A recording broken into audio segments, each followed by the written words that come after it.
You called me human, she knew my voice before we met. Zara Patel hadn't slept in 36 hours, but she couldn't stop staring at the readout on her quantum radio array. The numbers didn't make sense. They couldn't make sense. Yet there they were, dancing across her holographic display like fireflies caught in a digital storm. Run it again, she muttered to herself, fingers flying across the haptic interface. The observatory's massive dish antenna hummed outside her window, its surface gleaming under New Zealand's star-filled sky. The facility, nestled in the remote highlands of the South Island, was supposed to be the perfect place for radio astronomy, free from interference, isolated from civilization's electronic chatter. Which made the signal even more impossible. Dr. Patel, the voice came from her lab's doorway. Olivia Chen, her graduate student, clutched a tablet to her chest. The secondary arrays are picking it up too, all of them. Whatever this is, it's not a glitch. Zara nodded, her dark eyes never leaving the display. Pull up the frequency analysis. There's a pattern here, something. She trailed off as new data streamed across her screen. Look at this. The signal's modulating itself, adapting to our scanning frequencies. It's responding. Olivia moved closer, her face illuminated by the blue glow of the holographics. That's not possible, we're just listening, we're not transmitting anything. Except we are. Zara stood suddenly, her chair rolling back. The quantum array itself, it's not just receiving, it's interacting. The act of observation is affecting the signal. She laughed, a sound caught between excitement and disbelief. It's like quantum entanglement, but on a massive scale. The building's lights flickered. Outside, the dish antenna's usual smooth hum took on a different pitch, rising and falling in an irregular rhythm. Olivia's tablet chirped with incoming alerts. Power fluctuations across the facility, she reported, scrolling through notifications. And wait, we're getting calls from other observatories. Australia, Chile, South Africa, they're all reporting similar phenomena. Zara's hands moved across her console, bringing up a global map. Points of light appeared, spreading like a constellation across the Earth's surface. Every major radio telescope was detecting the same signal all at once. It's not coming from any one direction, Zara whispered. It's everywhere, or rather, she manipulated the display, adding temporal data. The points of light pulsed in sequence, following a complex but distinct pattern. It's moving, threading through spacetime like someone's knocking on every door at once, checking who's home, Olivia finished. The lights flickered again, more violently this time. Emergency backups kicked in with a low hum. Zara's quantum array display stabilized, but the pattern had changed. The signal was intensifying, focusing. Get me Director Harrison, Zara said, not taking her eyes off the display. And contact the International Astronomical Union, they need to see this. Already tried, Olivia replied, tapping her tablet. Communications are down. Whatever this signal is, it's affecting all our standard channels. Quantum array is the only thing still working.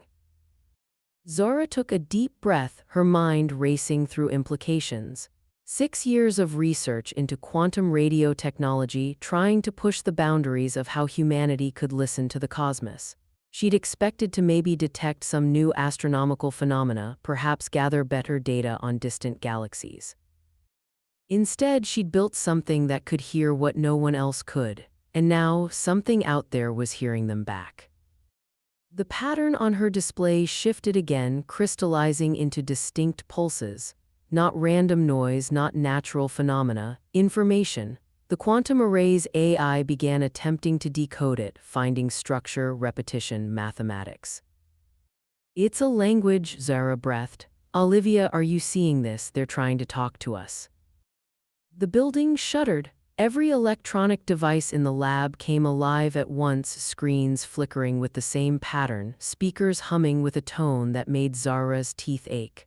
The quantum array's display expanded, filling the air with dancing light. And in that light, something began to take shape. A message written in the language of quantum states and probability waves. The first words from beyond Earth, speaking directly into humanity's most advanced listening post. Zara Patel, the woman who had accidentally built humanity's first quantum telephone, stood in the center of it all, watching as history rewrote itself around her. Outside, the dish antenna gleamed under the stars, no longer just listening but singing back to the cosmos. The signal had found them, and now there was no going back. Dr. Marcus Wang's office at MIT's Xenolinguistics division had become a war room. Holographic displays covered every surface, each one showing different aspects of the quantum signal's patterns. Coffee cups littered his desk, testament to the 72 hours he'd spent trying to crack what he now called the probability language. "It's like they're speaking in quantum superpositions," he explained to the wall of faces on his main screen, representatives from various space agencies, military organizations, and scientific institutions. Each symbol exists in multiple states simultaneously. We're not just translating words, we're translating possibilities. "How long until you have something concrete?" General Zhang of the Chinese Space Force leaned forward, her image dominating the display. "Every major observatory is being affected. We need answers." Marcus ran a hand through his graying hair, glancing at the neural interface crown on his desk, the device that let him directly interact with the quantum patterns. "The AI is processing the mathematical foundations, but this isn't just about numbers. There's intent behind it. Emotion. These beings think in quantum states as naturally as we think in linear time." "Dr. Wang," Zara Patel's voice cut through the discussion. Her hologram appeared beside his desk, transmitted via the quantum network that had spontaneously formed after the signal's arrival. "The pattern's changing again. Can you see it?" He could. The symbols were shifting, becoming more focused, more directed. The neural crown hummed softly, responding to the change. Marcus picked it up, his hands trembling slightly. "I'm going to attempt a direct interface," he announced. "The patterns are clearer now if I can sync with the quantum state." "Marcus, wait," his research partner, Dr. Lucia Reyes, stepped forward. "We haven't tested the crown's capabilities with signals this complex. The neural load could be." But he was already placing the crown on his head. The world exploded into quantum probability. Symbols cascaded through his mind like digital rain, each one carrying multiple meanings, multiple truths. He saw mathematics beyond human understanding, geometries that existed in 11 dimensions, and through it all, a desperate urgency. "Coordinates," he gasped, his consciousness swimming in quantum possibility. "They're giving us coordinates, but not just in space, in probability space. They're showing us where they're going to be." The neural crown's safety protocols kicked in, forcing a disconnect. Marcus slumped in his chair, blood trickling from his nose, but his eyes were bright with understanding. "Get me a quantum display," he ordered, his voice hoarse. "I need to show you what I saw." The holographic projectors hummed to life. Under Marcus's guidance, they recreated the multidimensional map he'd witnessed. Points of light appeared in the air, showing not just physical space but probability curves, quantum tunnels through reality itself.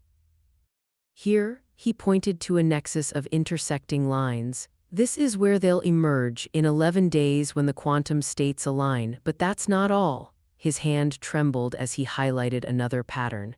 "There's a warning, something's following them." The room erupted in discussion. General Zhang was already barking orders about defensive preparations. NASA representatives argued about observation protocols. Through it all, Marcus stared at the quantum map, seeing something that chilled him to his core.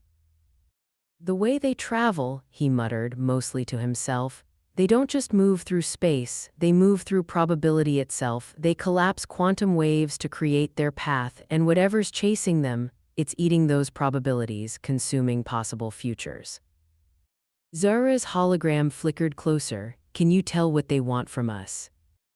Marcus touched the neural crown again, though he didn't put it on. "They're not just reaching out to us, Dr. Patel. They're reaching out to every version of us across every quantum possibility. We're not just their destination, we're their last hope." The quantum display pulsed, the patterns shifting again. New symbols appeared, more urgent now. Marcus didn't need the neural crown to understand their meaning. The message was becoming clearer, simplified, as if their mysterious correspondents had realized the limitations of human perception. "They're coming," he translated, his voice barely a whisper. "And they're bringing a war with them, a war fought not with weapons but with reality itself." The room fell silent. On every screen, faces showed the same mix of fear and fascination humanity had dreamed of first. Contact for centuries, imagining everything from peaceful exchanges to invasions. But no one had imagined this, a refugee species fleeing through quantum space, bringing with them a conflict that defied human understanding. Marcus Wung, the man who had learned to read the language of quantum probability, sat in his cluttered office and watched as the patterns continued to shift. He knew that in some other quantum reality, some other version of himself was making different choices, seeing different patterns. But in this reality, in this moment, the message was clear. Humanity had 11 days to prepare for an arrival that would change not just their world, but every possible version of it. The translation was complete. Now came the hard part, deciding what to do about it. Captain Nadine Rhodes stood on the bridge of the ISS Quantum Dawn, humanity's first quantum-enhanced space vessel. Built in secret over the past week using technology reverse-engineered from the alien signals, it represented humanity's best hope for making first contact. Through the ship's panoramic windows, Earth hung like a blue jewel against the black velvet of space. "Quantum probability field at 97% stability," reported Lieutenant James O'Connor, his fingers dancing across the ship's crystalline controls. "All observation posts report identical readings across parallel probability states." Nadine nodded, her dark skin illuminated by the quantum displays that filled the air around her. The ship's interior looked more like a dream than a military vessel, surfaces that shifted between states of matter, controls that responded to thought as much as touch, and sensors that could detect disturbances in reality itself. Status report from ground stations, called out Communications Officer Yuki Tanaka. "Dr. Wung has confirmed the arrival coordinates. Dr. Patel's quantum arrays are all aligned and ready." 10 days of frantic preparation had transformed humanity's space capabilities. The quantum technology gleaned from the alien signals had accelerated scientific progress by decades, if not centuries. But would it be enough? "Multiple quantum disturbances detected," Lieutenant O'Connor's voice cut through her thoughts. "Pattern matches the predicted signature, they're coming through." Space itself seemed to ripple like heat waves over hot asphalt. Colors that had no name in any human language flashed across the quantum sensors. Reality stretched, folded, and then they appeared. The alien vessel emerged from quantum space like a dream taking physical form. It was massive, easily dwarfing the quantum dawn, its surface a constantly shifting maze of crystalline structures and flowing energy. It didn't so much exist in space as suggest multiple ways it might exist all at once. "By all that's holy," whispered Yuki, "the sensors can't lock onto it, it's maintaining multiple quantum states simultaneously." Nadine stepped forward, her training warring with awe. "Open quantum channels, let's see if." The ship's communications array came alive before she could finish. Not with sound or conventional signals, but with pure quantum information. The bridge crew's neural interfaces translated it into something their human minds could comprehend. Images flooded their consciousness, a civilization that had mastered quantum mechanics to such a degree that they could shape reality itself. Cities that existed in multiple states at once, beings that could think in 11 dimensions. And behind it all, a darkness that devoured possibility itself. Captain O'Connor's voice was tense. "Second quantum disturbance detected, massive, it's wrong somehow." He was right. The new disturbance felt like a wound in reality. Where the alien vessel manipulated quantum states with elegant precision, this new phenomenon crashed through them like a boulder through glass. Message from the alien vessel, Yuki reported. Converting to human perception, they're calling themselves the quantum architects. The thing following them, they call it the entropy wave. It doesn't just destroy, it eliminates possibility itself, erases timelines, deletes potential futures. Nadine watched as space began to distort again, this time with an oily, unnatural movement. Battle stations, she ordered. All quantum shields to maximum, alert Earth defense grid to stand by. The quantum dawn systems hummed to life, probability fields extending around the ship like soap bubbles in 11 dimensions. On Earth below, Zara Patel's network of quantum arrays powered up, creating a planetary defense grid that existed partially in quantum space. Multiple Earth militaries reporting ready, Yuki announced. Chinese quantum fleet launching, European probability cannons online, Indian reality anchors activated. The architect vessel shifted, taking up position alongside the quantum dawn. Through the quantum link, Nadine felt their intention, not words but pure concepts. They would stand with humanity against what was coming. They would teach us to fight in ways we had never imagined. The entropy wave is beginning to manifest, O'Connor reported. Quantum sensors detecting, Captain, it's affecting our probability field. It's like it's eating away at our possible futures. Nadine Rhodes, the first human to command a quantum-enhanced starship, stood at her post and watched as an impossible battle approached. In the space of 11 days, humanity had leaped centuries ahead in technology, made first contact with an advanced alien species, and now faced an enemy that threatened not just their lives, but their very existence across all possible realities. All hands, she broadcast across the ship's quantum network, her voice steady despite the reality-bending chaos approaching. Prepare for quantum combat. We're about to fight a battle not just for our world but for every possible version of it. The entropy wave loomed closer, a cancellation of possibility given form. Behind Nadine, Earth glowed blue and beautiful, home to 8 billion souls who had no idea that their fate would be decided in a war fought with probability itself. The universe held its breath across multiple quantum states, waiting to see if humanity's first steps into a larger reality would also be its last. Ambassador Jun Tanaka had spent 30 years in diplomatic service, but nothing had prepared him for negotiating with beings who existed in multiple quantum states simultaneously. The conference room aboard the Quantum Dawn had been modified to accommodate the architect's unique form of existence. Reality-stabilizing fields hummed in the walls, and quantum translators processed every word into probability patterns. The architect representatives seemed to shimmer and flow, their forms suggesting multiple possibilities of what they might be. Through the quantum interface, Jun could sense their exhaustion, their fear, and most surprisingly, their hope. Your species adapts quickly, the lead architect communicated, its thoughts translating into words that echoed with multiple meanings. In 11 of your days, you've begun to grasp concepts that took us millennia to master. Jun nodded, his neural interface crown processing the quantum frequencies. Necessity drives innovation, but you must understand our concerns. The entropy wave threatens not just our present but every possible future we might have. Dr. Wang sat to his left, still pale from his latest neural interface session. Ambassador, they're showing me something. It's their home system, or rather, what's left of it. The quantum displays activated, filling the room with a vision of horror. A star system where probability itself had been consumed, leaving behind not destruction but absence. No alternate timelines, no quantum possibilities, just a singular, unchangeable reality, frozen like a photograph that could never be retaken. The wave doesn't just destroy, the architect conveyed. It simplifies, reduces quantum complexity to absolute determinism.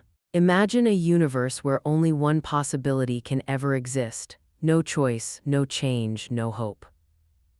Lieutenant O'Connor's voice came through the ship's comm system. Ambassador, the wave is accelerating. Captain Rhodes reports we have less than 6 hours before it reaches our solar system. Jun closed his eyes, feeling the weight of what might be humanity's most important decision. The architects had offered to share their full quantum technology, weapons, defenses, even their method of probability travel. But accepting meant committing Earth to a war fought across the quantum multiverse.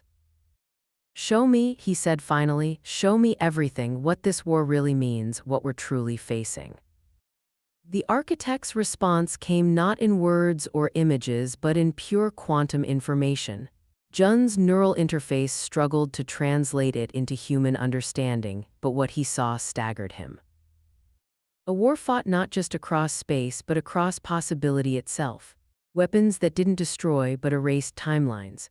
Soldiers who existed in multiple states, fighting battles that rewrote history with every engagement. And behind it all, the wave, an entity or force that sought to collapse all quantum possibility into a single, unchangeable timeline. "Your species stands at a nexus point," the architect explained. "In this moment, humanity exists in a superposition of possibilities. Join us, fight with us, and you preserve those possibilities. Refuse and we face the wave alone," Jun finished. "With technology we barely understand and defenses we've had days to prepare." Dr. Wang leaned forward. "Ambassador, the quantum mathematics are clear. Without the architect's help, Earth has a 99.97% probability of falling to the wave. With their help, our chances improve too." "Numbers don't tell the whole story, Doctor," Jun interrupted. "We're talking about committing humanity to an eternal war across quantum space. Every human being who ever lives will be born into this conflict." The room fell silent across multiple probability states. Through the quantum link, Jun could sense the architect's respect for humanity's choice. They had fled across countless light years, through countless quantum possibilities, looking not just for allies but for those who could truly understand what was at stake. Jun Tanaka, the man tasked with making humanity's first interstellar diplomatic decision, stood and faced the architects directly.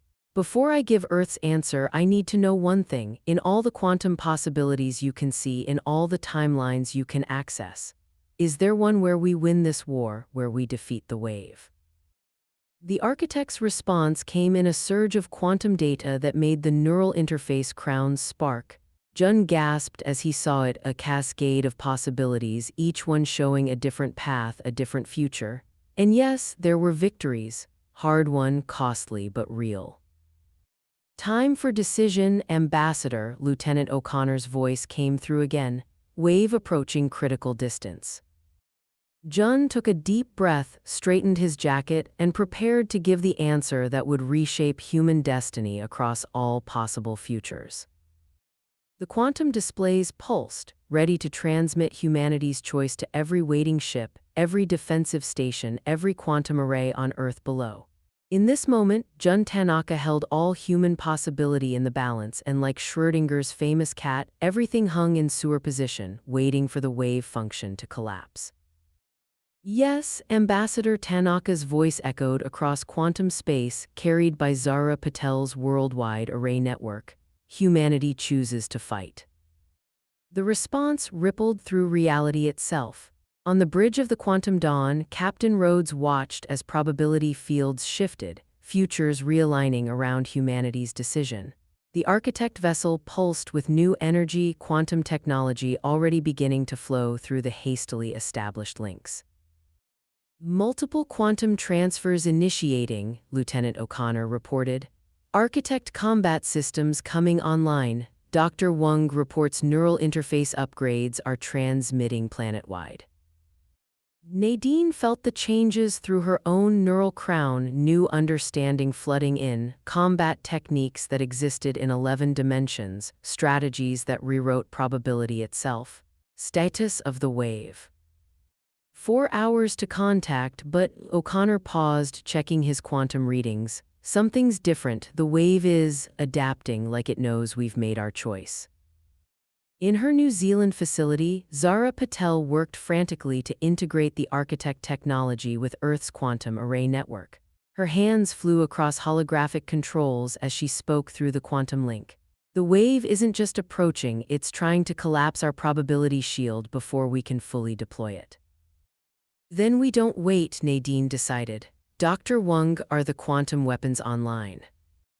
Marcus Wang's hologram appeared on the bridge, his neural interface crown glowing with new power. Online but untested, we're literally firing possibilities at an entity that eats them if we're not precise. We'll cease to exist across all timelines, Jun Tanaka finished, stepping onto the bridge. But if we do nothing, we face a worse fate, a future with no possibilities at all. The architect vessel moved alongside the quantum dawn, its crystalline structure resonating with Earth's defensive grid. Through the quantum link, their allies shared a battle plan that existed in multiple states simultaneously. Multiple quantum incursions detected, O'Connor shouted. The wave is sending projections, probability phantoms. They appeared around the ship like dark reflections, twisted versions of reality where humanity had already fallen, where the wave had already won. The quantum sensors screamed as timeline after timeline tried to overwrite their own. Hold the line, Nadine ordered. Focus your thoughts through the neural interfaces. Every human mind adds to our quantum strength. Across Earth, billions of newly activated neural interfaces lit up. Humanity joined its consciousness into a quantum web, each mind adding its own possibilities to the defense. Zara's arrays amplified the effect, creating a shield of pure probability. The wave struck.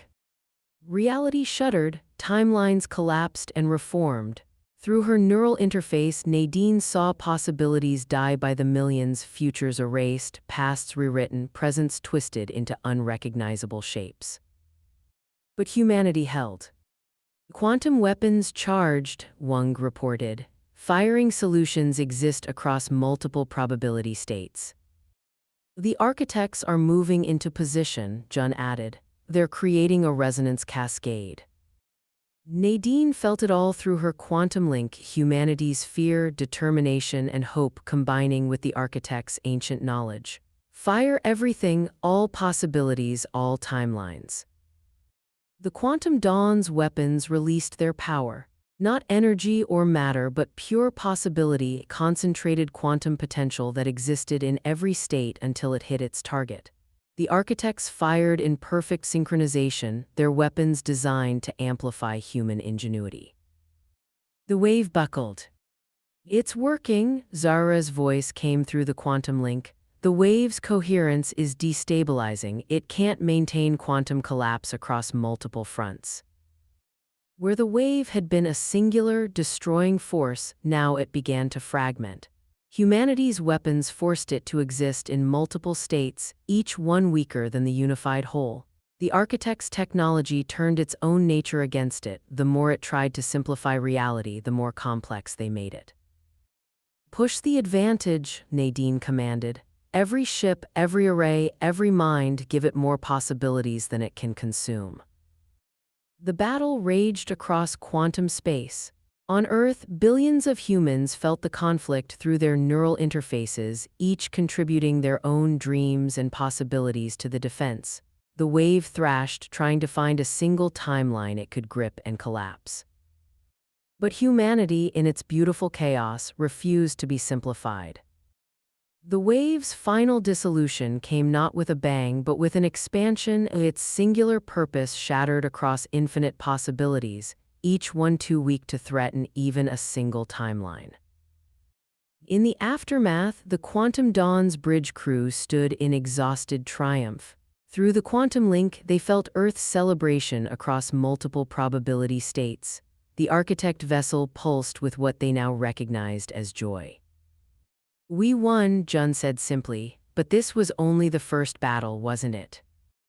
The architect's response came through clear. There would be more waves, more threats to the quantum nature of reality itself. But humanity had proven itself not just as allies but as equals. Their chaotic, adaptive nature had shown them to be perfect partners in the defense of possibility itself.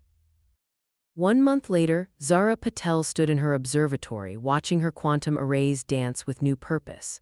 The architect technology had transformed human civilization, opening doors to possibilities they had never imagined.